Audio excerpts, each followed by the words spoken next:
Alright everyone, welcome back to another Star Wars Galaxy of Heroes video with Fat Phil, and today I want to do our first video talking about 2025 and some things that I think your account should be doing, things that you can be preparing for, and this is just going to be in general. This is not catered to endgame players, this is not catered to mid-game players, this is just saying in general, these are the things that I would be considering. And some of this is about farming characters, and some of this is just conceptually thinking about, like, hey, you want to think of this resource in this way, think of this resource in this way, because there's a lot of changes that have come in 2024. And if you're not taking that into consideration as you head into 2025, you could end up behind the 8 ball and potentially missing out on other things to make your account better. So let's talk about those things. We're going to first give our shout out to the channel members as always. If you're ever interested, link down below along with a link to the Discord server. Thank you guys again for being a part of this community. I really appreciate your support, especially through the month of November when we weren't uploading on a regular basis. I really appreciate you guys. Thank you again. Let's get in here. Let's talk about our first speculation slash preparation video for 2025.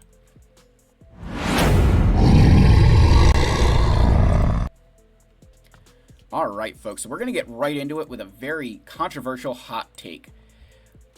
The level 4 of the journey guide, your tier 4 of the journey guide, I need you to rethink the way that you would go about getting these characters. So the first one here that we're going to look at is Grand Inquisitor. I think he's the first one now.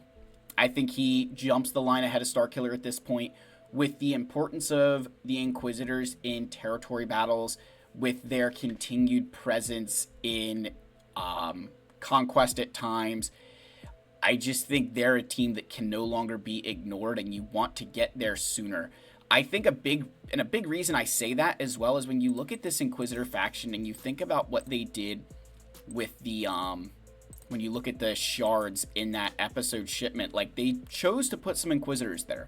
So they're making them easier to get. They're trying to allow you to get there earlier. So I think that that's something that I'm looking at and saying, yeah, you know what? I'm moving them up, and they're trying to make them more important to you, more accessible. And I think that's a faction that I would be moving ahead of Starkiller at this point. As much as I love Starkiller, I think the Inquisitors are a more important faction. They're going to get you into more guilds, and they can get you Riva, who, again, is, absurd.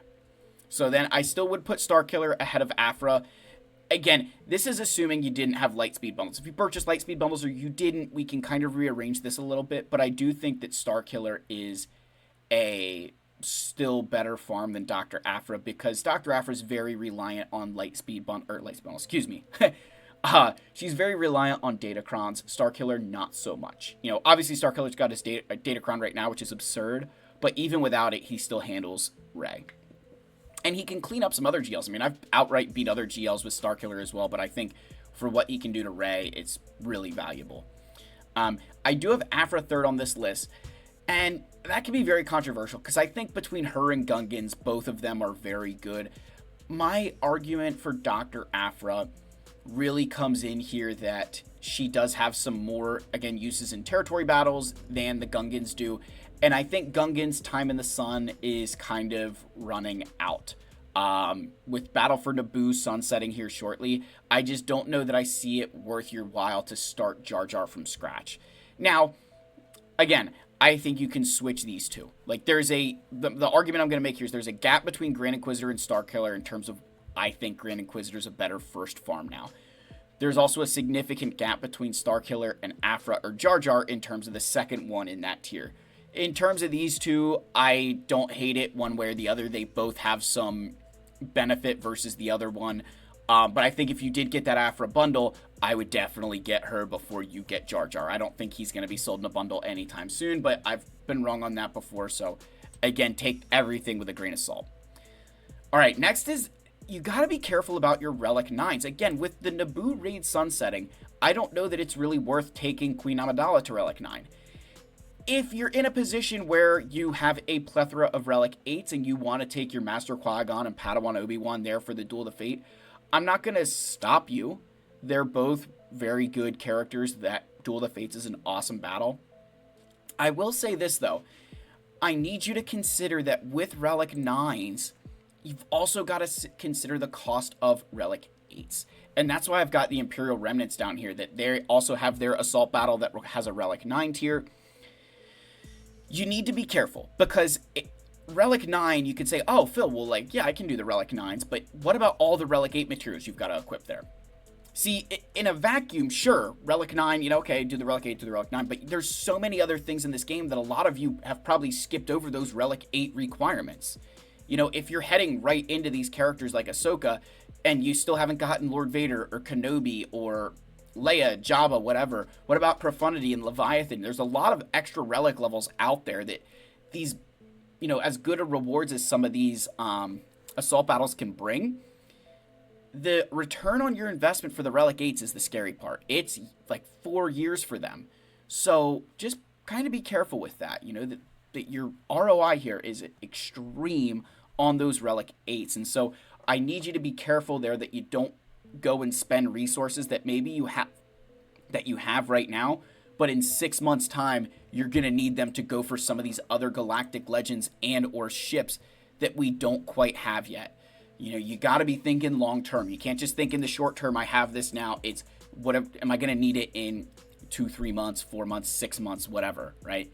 So I wanted to bring that out right here. And I think especially with Battle for Naboo sunsetting, if you ended up stopping your Master Qui-Gon and Padawan Obi-Wan at Relic 7, I'm not really going to fault you for it. At the Relic 7 tier, you can still earn those Relic 8 resources, so you'll actually get a benefit there at the Relic 7 tier. So I'm not going to, say that the Relic 9 tier is a necessity. Stopping at that Relic 7 tier is brilliant, and I think with the recent change to Ahsoka being as challenging as she is with her requirements, I'd be careful on spending Relic 9s. Particularly knowing that we have this galactic legend Thrawn, who we're all speculating, and again, another video for that, but like we have another GL kind of coming in 2025, and if there's additional Relic 9 requirements like Ahsoka, you could be in a bind really quickly. So make sure you're taking into consideration everything there. Careful on those Relic 8s and 9s. I think a lot of players would just equip them because it looks cool and they think they're awesome. But now that we're getting more of them required for other things, you might want to pump the brakes.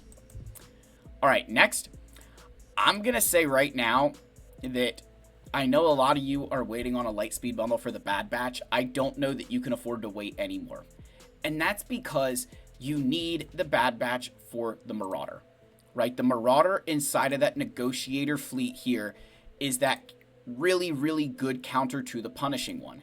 And so the real reason you want to get this ship is because you're going to be able to counter Punishing One, which is going to become more and more prevalent in the game. You got to think right now, Punishing One still isn't farmable, right? You can't really, get it anywhere yet. It's still, in crystals. So it hasn't hit a node. But once it does, the people who have the Bad Batch and Marauder are, going up on a Tuesday, right? So I think that having this fleet prepared and ready to go is going to really make a difference in those players who, can counter that fleet successfully. So I really want to stress that for you. I think that, again, the starting lineup being Umbar and Starfighter, Marauder, and Rex's ship. And then you want to make sure that Anakin and Plo are there. And then honestly, a really important one as well is the Ebon Hawk, just at least like having it. And then even Ahsoka, you kind of need every single reinforcement just in case things start getting really, really hairy. Sometimes it goes great, sometimes it goes off the rails.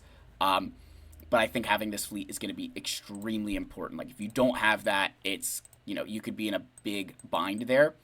And with that said, right, with thinking of those things, I want to say that if you're working on that Negotiator fleet, you're kind of working on that Bad Batch ship, I'm not going to be bent out of shape if you decide to go for Kenobi. I think it's been really hard to find a good place for Kenobi, and I think coming off the back of this Battle for Naboo raid where you had to maybe build up some Galactic Republic characters that otherwise you didn't, maybe you got Kaidimundi now, you built Keller and Beck, you can kind of take advantage of some of those extra Jedi Master Kenobi requirements that you had laying around now. I think that brings up a lot of points for discussion there. So that's something to really, I think you can consider. And with only 2 Relic 8 requirements in General Kenobi and Grandmaster Yoda, I don't hate it. Again, I think he's a very good character. Yes, he can get expensive, but I think it's all for the good. And especially if you've got Commander Tano kind of waiting in the wings. I know that might take her away from Rey, but it gives you a whole nother Galactic Legend team. So I think that is kind of worth that sacrifice. So definitely something to consider there that I know everybody wants to wait on the Lightspeed bundle. I just don't know if we're going to get it. And if we do, I don't know when. And you might want to have that Marauder ready for when Punishing One starts really punishing you for not having it. Because where maybe right now, you and your opponent, neither you have Marauder, nobody's got Profundity or, Leviathans. But as that starts to, as Punishing One sticks around and players are able to get some of those other things, more quickly, you want to be able to have the, cheapest counter to Punishing One available. And right now, I think that's this fleet to be successful in a one-shot. I think you could use I've seen Arnold use Endurance. I use Negotiator. Negotiator works fine for me. I don't know. We'll have to wait and see. All right, next is the Great Mothers and Morgan. I was really struggling with this one because they're both in the Cantina, but they're so cheap in terms of Zetas. It's 3 total Zetas for this team. And the thing that's even better, as I, again, earlier today, I filmed the Night Sister mission with Marin here, but, they don't discriminate which Night Sisters they do and don't like. Now, there's no revives, but, they take characters like Spirit and Acolyte and whether it's Initiator, Talia, and turn this team into a phenomenal team. This team is so good. So I think it's such a cheap and effective team, and it's going to allow you to obviously get the Assault Battle done. And moving up into Relic levels for some of these things, they can kind of give you a lot more benefit inside of, certain game modes that I think they're just well worth it. A lot of times with some of these new things that come out, you look at them and you're like, oh gosh, it's so expensive on Zetas, it's so expensive on Kairatech. I mean, these two take Kairatech, but the rest of those Night Sisters that I showed, those, your Spirits and Acolytes and, these guys, they don't take any Kairatech until the finisher piece. So this right here is 400 total Kairatech to have every single option as their, 3, 4, 5 units. When you look at the Gungans, it's 400 Kairatech for a single one of these guys, and then Jar Jar's like 700. So from a Kairatech angle, and then you look at the Zetas, it's 3 Zetas here. Jar Jar has 3 Zetas alone, and then you still have, 5 more to equip on the rest of the Gungans there. So I think because this team is so cheap and effective, I'm going to put that on a lot of people's radar to farm that team and just really get that benefit going. All right, listen, I know a lot of you might not love this game mode like me, but I think it's time that a lot of you start looking at territory battles. And I have Cal and Bo here as yes, Zepho, Mandalore, extremely important. They make a big difference. But I'm even just thinking in general of getting combat mission waves done, getting some of those things. Territory battles is continuing to show its importance, and there's a lot of ways to increase your resources in TB, with Zepho and Mandalore being a big part of that. Both of these characters are really solid, and if I had to say to everybody in a guild right now, you could either get Cal in your account or you could get Bo in your account. Bo is the answer. You get way better rewards on Mandalore than you do Zepho, right? It's significantly better. Now, it does take a lot more GP, right? It takes a lot more GP. Obviously, the combat missions are a lot harder, but you can get 50 Kairatech in each of these reward boxes, so 100 total Kairatech, and you're getting 525 get 3, whereas in Zepho, you're getting 20 Kairatech and 450 get 3. So you're getting significantly more Kairatech off of Mandalore here. It is a harder planet, I'm not going to deny that, but the Bo mission is significantly easier than the Cal mission. It's significantly easier. Not that I would say either one is super, super challenging at this point, but I'd say the Cal mission requires, for me, I still remod for it, very specific mod sets. You've got to kind of be careful. The Bo mission on Tatooine is pretty simple. And the thing to keep in mind here is that this is only a 3-character thing, and it only takes 25 members of your guild to complete this, where you need 30 to complete the Cal mission. So, again, bear that in mind. It is a lot easier to get. I think it's easier to get to Mandalore, if I'm being honest, because I think the mission's easier.